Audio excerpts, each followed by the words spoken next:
खबर उत्तर प्रदेश की। उत्तर प्रदेश की सियासत में जब शांति दिखती है तो समझ लीजिए कि किसी बड़े तूफान की दस्तक होने वाली है। 2027 के विधानसभा चुनाव भी दूर हैं, लेकिन बिसात अभी से बिछनी शुरू हो गई है। लखनऊ से लेकर बलिया तक आज उस वक्त हड़कंप मच गया जब बसपा के इकलौते विधायक उमाशंकर सिंह के ठिकानों पर इनकम टैक्स की टीम ने धावा बोल दिया।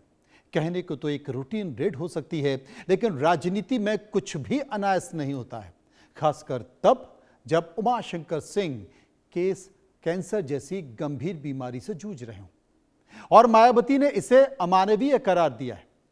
लेकिन इस छापे के पीछे की कहानी सिर्फ टैक्स चोरी नहीं है, बल्कि इसके पीछे 2027 का वो गणित है जिसने बीजेपी की नींद उड़ा दी है।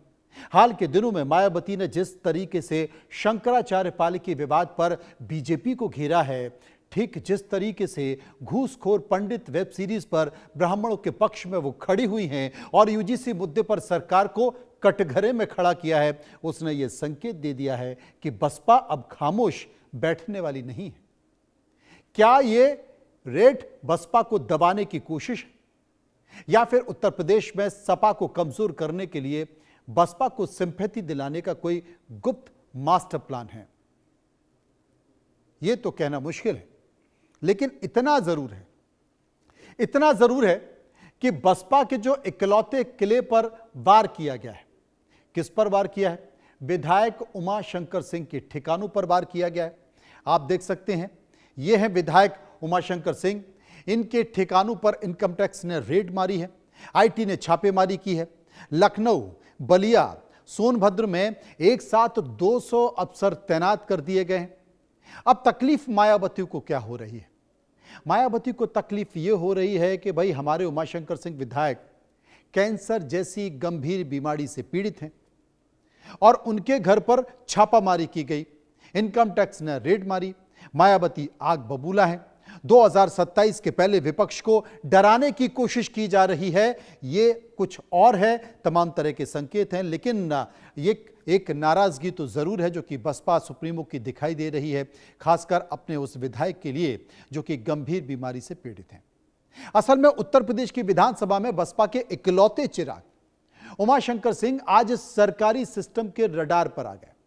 सुबह ठीक 7 बजे जब पूरा प्रदेश उठ ही रहा था, जाग ही रहा था, जागने की तैयारी कर रहा था, ठीक उसी समय आयकर विभाग की दर्जनों गाड़ियां विधायक के आवास पर पहुंच गई। उमाशंकर सिंह जो न सिर्फ बसपा के विधायक है, बल्कि पूर्वांचल में पार्टी का सबसे बड़ा चेहरा भी माने जाते हैं, या यूं कहें कि पार्टी के बसपा के आर्थिक स्तंभ भी माने जाते हैं। मायावती ने इस कार्रवाई को अमानवीय बता दिया है और सीधे तौर पर इसे राजनीति से प्रेरित बता दिया है। अब सवाल ये उठ रहा है कि क्या बीजेपी 2027 के पहले बसपा के आर्थिक स्रोतों को सुखा देना चाहती है, या फिर उस आक्रामक राजनीति का यह नतीजा है जो पिछले हफ्तों से मायावती ने अपनाया है।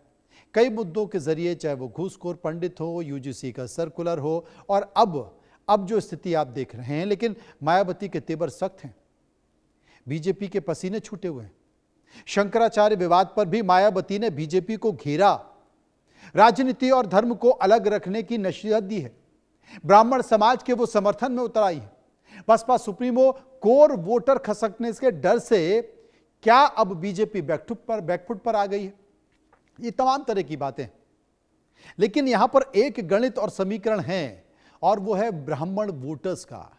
क्योंकि समाजवादी पार्टी 2027 के उत्तर प्रदेश विधानसभा चुनाव में करीब 70-80 के आसपास ब्राह्मण को टिकट देने जा रही है, और एक समय था जब मायावती ने उत्तर प्रदेश की सत्ता की बागडोर संभाली थी तो उसके पीछे ब्राह्मण वोटर था। वहीं पिछले कुछ समय से मायावती ने अपनी रणनीति बदली है। प्रयागराज में शंकराचार्य स्वामी अभिमुक्तेश्वरानंद के साथ हुए विवाद में मायावती की एंट्री ने सबको अचानक से चौंका दिया। उन्होंने साफ कहा कि धर्म में राजनीति को हस्तक्षेप बंद कर देना चाहिए। सिर्फ इतना ही नहीं, ब्राह्मण समाज की भावनाओं को आहत करने वाली वेब सीरीज के खिलाफ भी मायावती सबसे पहले मुखर हुई थी। राजनीतिक पंडितों का मानना है कि मायावती का यह ब्राह्मण प्रेम और धार्मिक एजेंडा बीजेपी के उस कोर वोटर में सेंध लगा सकता है जो अब तक भगवा खेमे का हिस्सा था। क्या इसी सेंधमारी की सजा उमाशंकर सिंह के जरिए बसपा को दी जा रही है? क्या जिस तरीके से उत्तर प्रदेश में मायावती मुखर हैं, क्या इन छापों के पीछे कुछ ऐसी ही तस्वीर देखी जा रही है? आने वाले वक्त में इंतजार करते हैं।